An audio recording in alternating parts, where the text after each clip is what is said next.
Hello YouTube, this is Tammy Pie and I'm back with another video. We're gonna continue on with the Spirit Keepers Tarot series.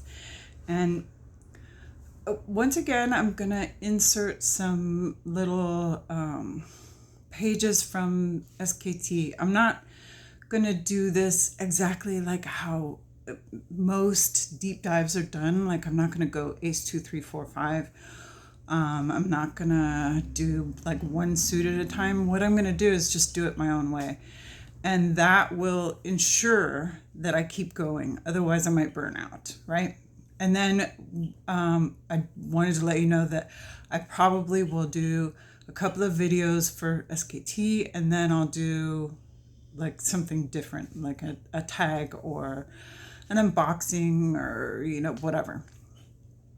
Just to let you know. I wanted to, I took a couple screenshots again from the Book of Maps, and hopefully I'm not stepping on too many toes. I'm not showing entire entries for any card, and I'm not by any means you're not going to get every single thing exactly. However, and of course, I'm working with the medium white book, which you can get for free. And Benebell is very generous with her stuff. She wants people who want to be educated to have the access to it as much as possible. But also, I don't want to give away too much when other people have paid for the information. And I mean, if you have the Book of Maps, if you have purchased a Spirit Keepers, especially, I think the last couple editions, they just came with the book. She just decided to charge the extra and have every deck come with a book, which of course you had to print up. Or like in my case, I have it on my tablet, which makes it a little bit tricky because I usually video on my tablet, so I can't be reading that while I'm... Okay, so first I'm going to show you, and this is out of my second printing of the Revelation, some of my favorite cards. And this one is the Haunt, which is the 9 of Swords. And we'll get more into it in a minute. I'm just going to show you the 6 cards that we're going to do first. Right after the Haunt is the Destroyer, and that's the 10 of Swords. Okay, so these are 2 cards which come one right after the other, and they're both the second and third decan of Gemini. So the 10 of Swords is actually in the Golden Dawn system of Western astrology. This is my birth card. One of my absolute favorites is the 3 of Pentacles, or the 3 of Orbs, and that is the Mason. I have always really loved the Conservator, which is the 4 of Orbs, or the 4 of Pentacles. Again, one of my absolute favorite cards in the deck, the Champion, or the 6 of Scepters, or 6 of Wands. And the Joyous one. This just has a really good story to it. And of course, it's the 10 of Cups, so what's not to love? I think I'm going to stop there, and because I want to go into some kind of in-depth explanations. And then, of course, at the end, we'll do a reading. I haven't even really 100% decided how to do this. It's just going to be a short reading, though. It's going to be a 2-card reading. Okay, so let's start with the Mason and the and the Conservator, because they're one right after the other, and they're earlier cards. Even though how this deck is set up, and it's the Deccan wheel right here. And if you kind of look at this every once in a while, you'll eventually get used to it. But if you've done a deck and walk, and if you do a deck and walk, this is a really handy little thing to have. And if you do your deck and walk with SKT, then you're kind of going to want to have this one. And this is in the Book of Maps. Okay, so we're going to go with the Mason first. And the Mason is the Three of Orbs. So this is the last, in the book, it's the last card before you start looking at the quartz. And that's because it's in that supernal triangle, right? The aces, the twos, and the threes. So let me just get the little book out. Steps up to a stone archway and through it a long tunnel. Upon the first stair, ex nihilo nihil fit. Nothing comes from nothing. The philosophy that every work is built on or comes from pre-existing work. So I'm going to show you, this is the first edition. And this one is much simpler.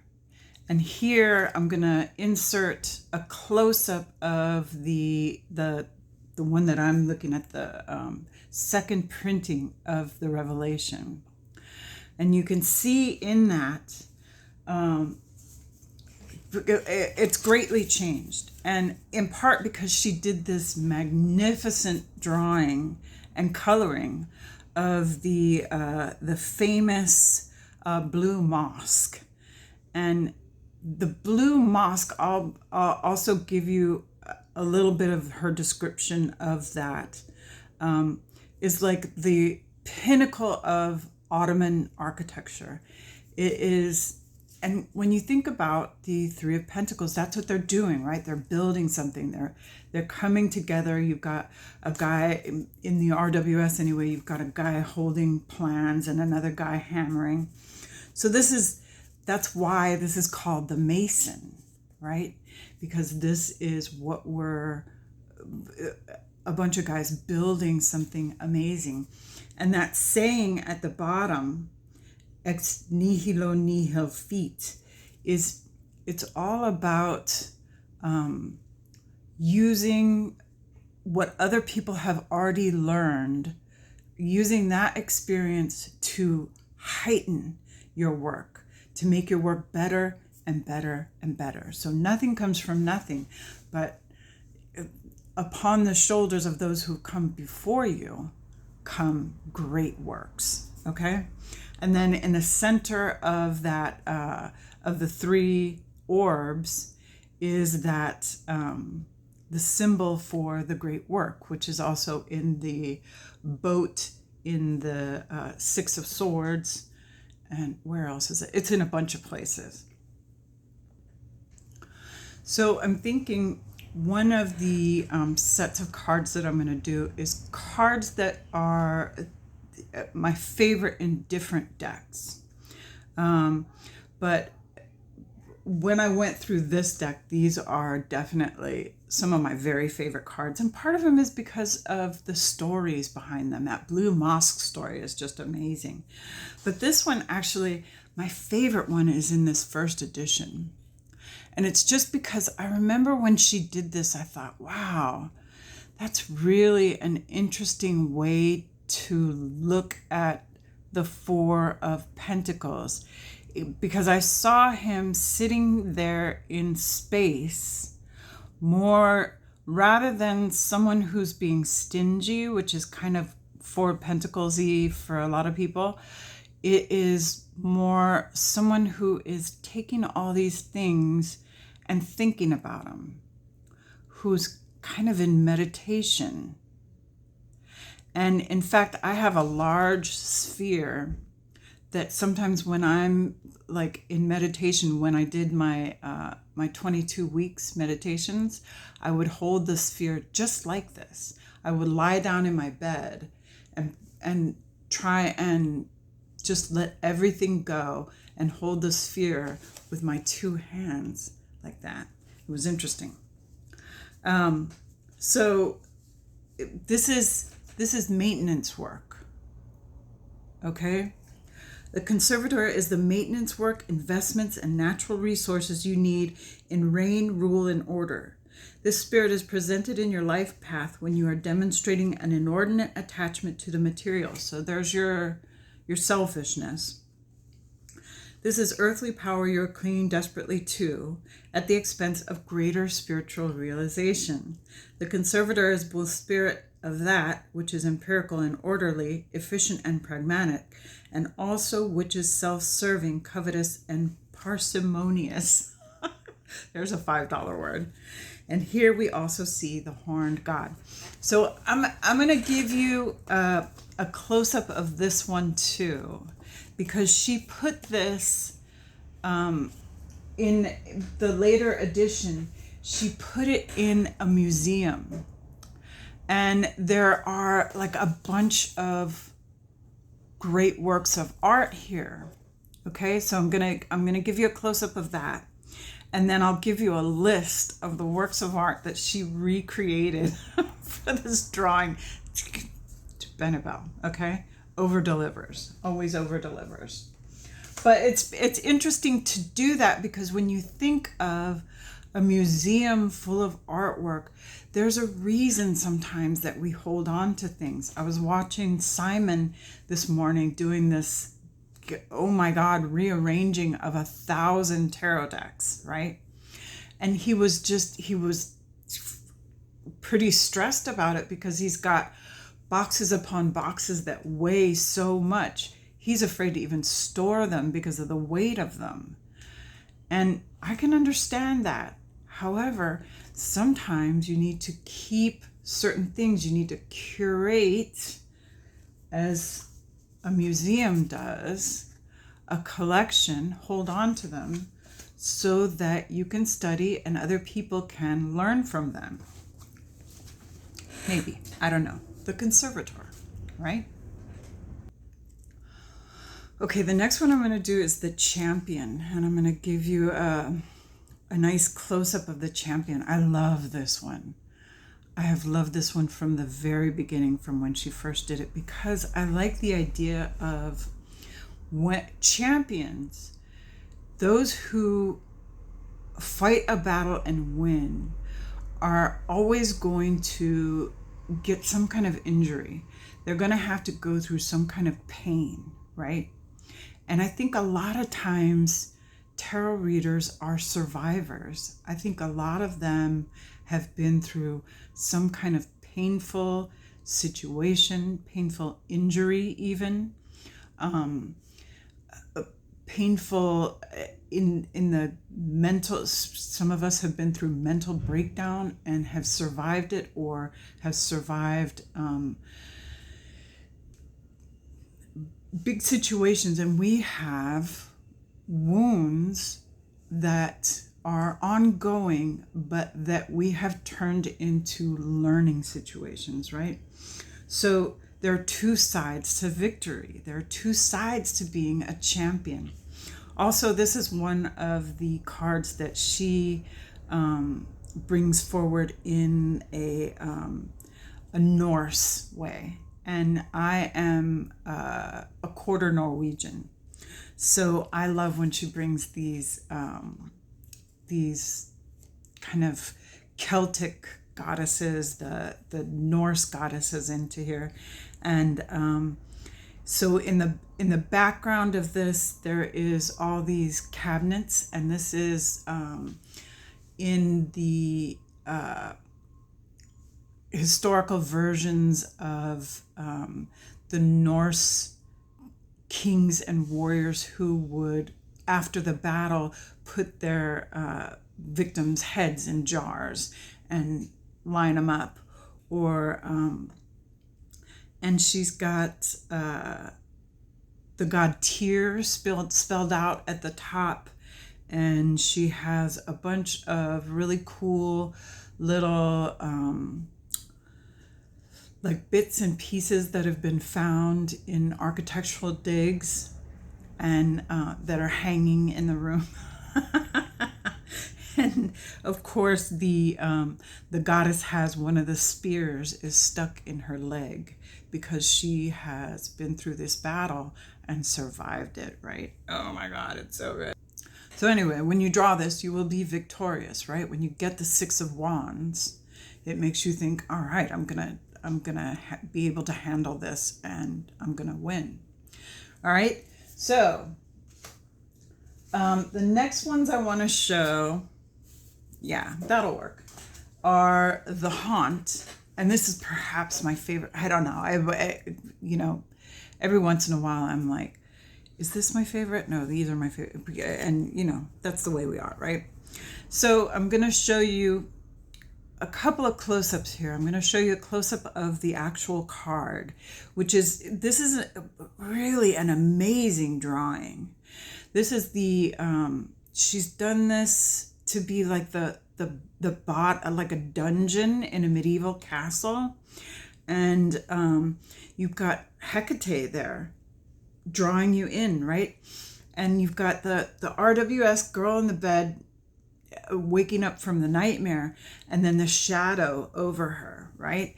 So this is, you are freaked out about something, but it's kind of in your head. But sometimes when we're afraid, it's because there's a reason we're afraid. So this card, like I said before, Benebell made these cards. Every one of these cards is also a safety net. It's created to protect you from any bad stuff that might come in. So this has actually, I think there might be 6 seals in here, but I see only 3 as I'm looking. Okay, it has 3 seals and then 4 tablets in it that are all protective. One of them is like a protection from mental anguish. One of them's a protective from physical pain. One of them's a protective from other people trying to get at you. Okay, and then of course you got the blanket at the bottom that has the zodiacal stuff on it and everything. But the Hecate character is, sometimes you have to go through it to get over it, right? You got to go through to realize that this is not going to be so bad, that it's going to be all right. So she is holding up that torch, that light. This is the protected Hecate as the protective mother, showing you that you can do this, you can get through this, and it's gonna be okay. So this is just an amazing card. What a thing to do. What a way to look at this. It's not just a nightmare. This is you worrying and stressed, and there is always a spirit there to help you get out of it. And that is Gemini, Mars and Gemini, okay, which is, that's difficult energy if you know your astrological correspondences. So, and then here we have the Destroyer. So this is cool also because the costumes that she does, this is a Mongolian character, okay? So she's got all these swords, right? And every sword has a reason. But she also has those Mongolian war drums, so you can almost hear what's happening. Boom, boom, boom, boom, right? And again, it isn't just destruction. It is like a situation where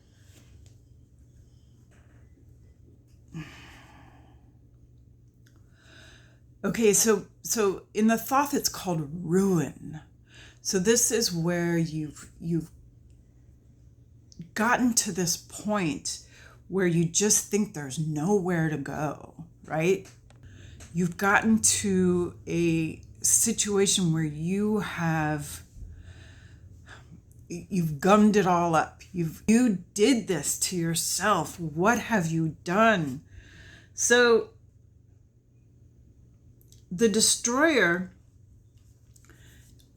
again, is that spirit that's there to pick you up again. These are all acupuncture. These are all acupuncture points. Okay? So every one of these points, like this is a mental one, and this is one that is right here at your, like where your wings would be if you were an angel. This is your sacral. So they're all really important points that with acupuncture you could fix them. So the destroyer actually is here to destroy whatever is screwing up your life. This badness that has come in and gummed up the machine, you need help from this spirit, and this spirit is here to take it down. Boom, boom, boom, boom, boom. The Mongolian goddess of take it on for you and get you through it. It's a very cool thing. And if you are into numerology, that is how it goes, right? The 10s are the end. That's where you reach a pinnacle, and you got to start all over again. And so, yeah. All right. One more card. All right. So this last one I'm going to show you is the joyous one. And I'll do some close-ups of this one too, but the joyous one, I really love what she did here. She changed it quite a bit from the earlier ones. The one in this book is the castle in the background and the rainbow just with the 10 cups, right? But here, in the Revelation printing, she just added a whole bunch of really interesting stuff. This goddess here, you might think is Kuan Yin, but Kuan Yin is actually in the Temperance card. And I'll get into some of the majors later, but there's so many minors that I love in this deck. And this is the goddess Matsu. This is I want to say she's Taiwanese, but it might be Japanese. I think it's Taiwanese. But it's got to be because Kuan Yin, she has a gift here. One of the things she has in her hand, that green thing, was given to her by Kuan Yin. And this is someone who was at one time human and became a goddess because of what she gave up. It's almost like an Oriental saint, okay? But she became a goddess. So she is the protector of fishermen and sailors. And actually, I think kind of even people that live right next to the sea, because the sea is such a big thing. And people get their food there, they get, but the sea takes back, right? So Matsu, the story is she actually burnt her own house down, and I think burnt herself up to save sailors who were coming in a storm. So to make sure that they could see, she burnt her own house. But it's got the bridge here, which is because the 10s are the end of the tree of life in Malkuth, they're also the heralds, right? This is all earth, that lowest Sephiroth, which is finally getting down to the earthly. That's where we can finally start to see and go up the tree. Right? It really is a whole nother idea of what it is to be happy, what it is that makes us happy, that how we achieve happiness, true happiness. And sometimes it isn't just like a peaceful, quiet walk on the beach. Sometimes it's something that huge that makes us happy. Sometimes it's giving up something, or a build up over time of things that you've felt and seen and done and given to others that makes you feel real, true joy in even the littlest thing, right? So I'm gonna leave it there because I don't want these videos to be so long that you can't go back and check them out. And what I'll do for this one is leave a list of the cards that I went over. And again, you can take a screenshot of the pages that I show, and that will give you a little extra reading on these cards. And honestly, these cards they're not that hard to read with. They really do have the essence of RWS or Thoth or even Marseille, if that's what you read with. But the extra knowledge that you get by doing the little extra reading also makes your other decks make more sense, if that makes any sense to you.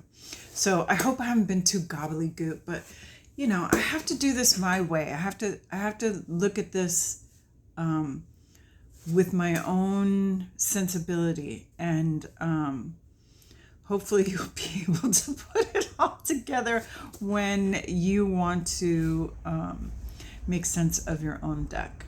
And we'll go down to the reading now, which I think what I'm going to do is an I Ching reading, because people are always curious about the I Ching, and they're curious about how you do an I Ching reading with the Spirit Keepers decks. So let's go to the down. All right, here we are. So this is the Spirit Keepers Revelation, the second printing. And this is just my working deck right now. So, and I've used this deck so much, it's kind of got like spread outness. I think I have one card that is torn.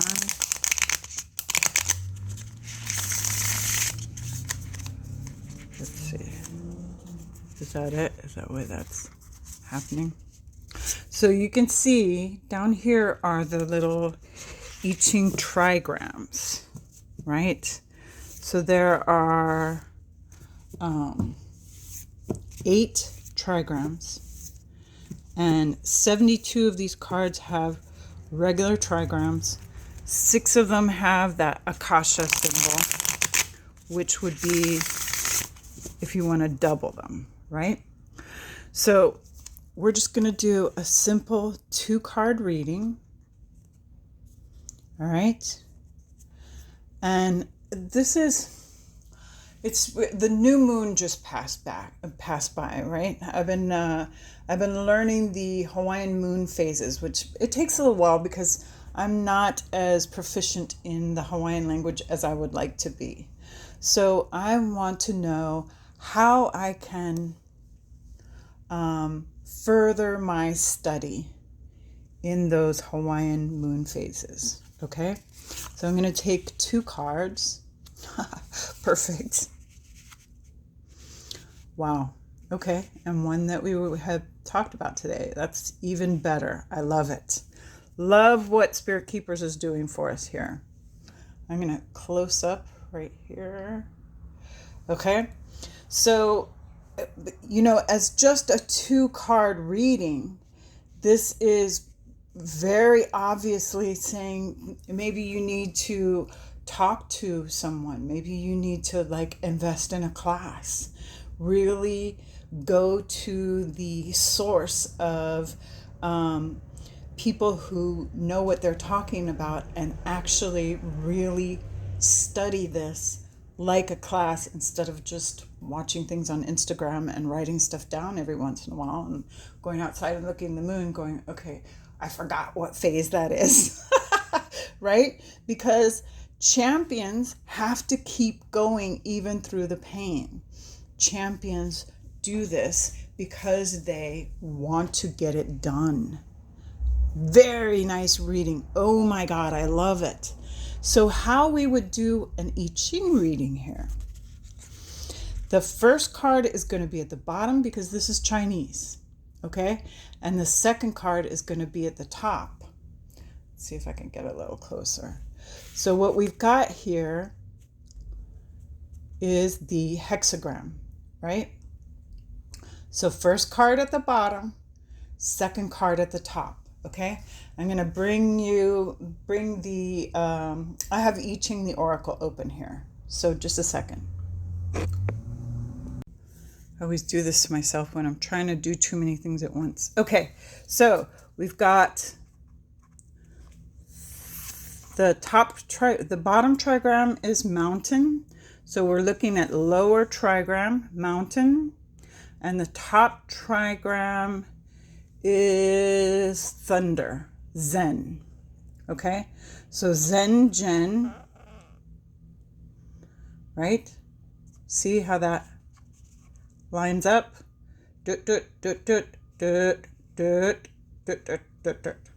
right? Okay, so, oh my God, how perfect is this? All right, even just the title of the hexagram that she gave us, number 62, pay attention to details. Well, duh. Okay. All right. So here we are on page 730 of I Ching the Oracle.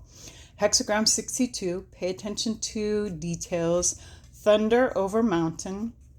Zhao Gua. And this is wood and earth. These are the bone script things. So the Oracle, do everything there is to do a little bit better than everyone else. Pay attention to the details, and that is the way you shall achieve success. The timing for your intentions is not right at the moment. It is still premature for you to take action. Initiate small changes towards your goal. Do not petition for a dramatic change or instant results. Advance up the ladder one rung at a time. Great prosperity if you heed the marriage. There is thunder atop the mountain, inciting small movements but keeping the greater matter at rest. Maintain stability in the wider foundation, but pay attention to the details and initiate small changes towards progress.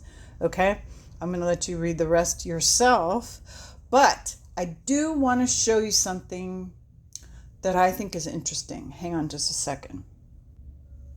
If you would like to do the whole reading along with a changing line, so if you were to do this with the yarrow stalks or with the pennies, if you get, for instance, with the pennies 3 heads or 3 tails, then you get a changing line.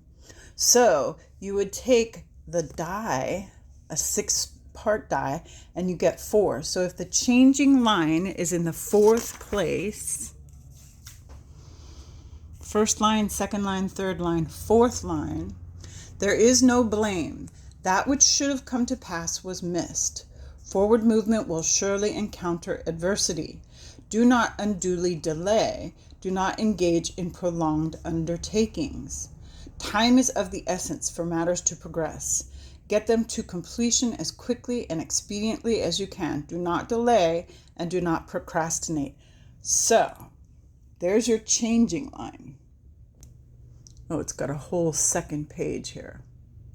The 4th line suggests powerful human intervention that diverts the course of nature. Wow.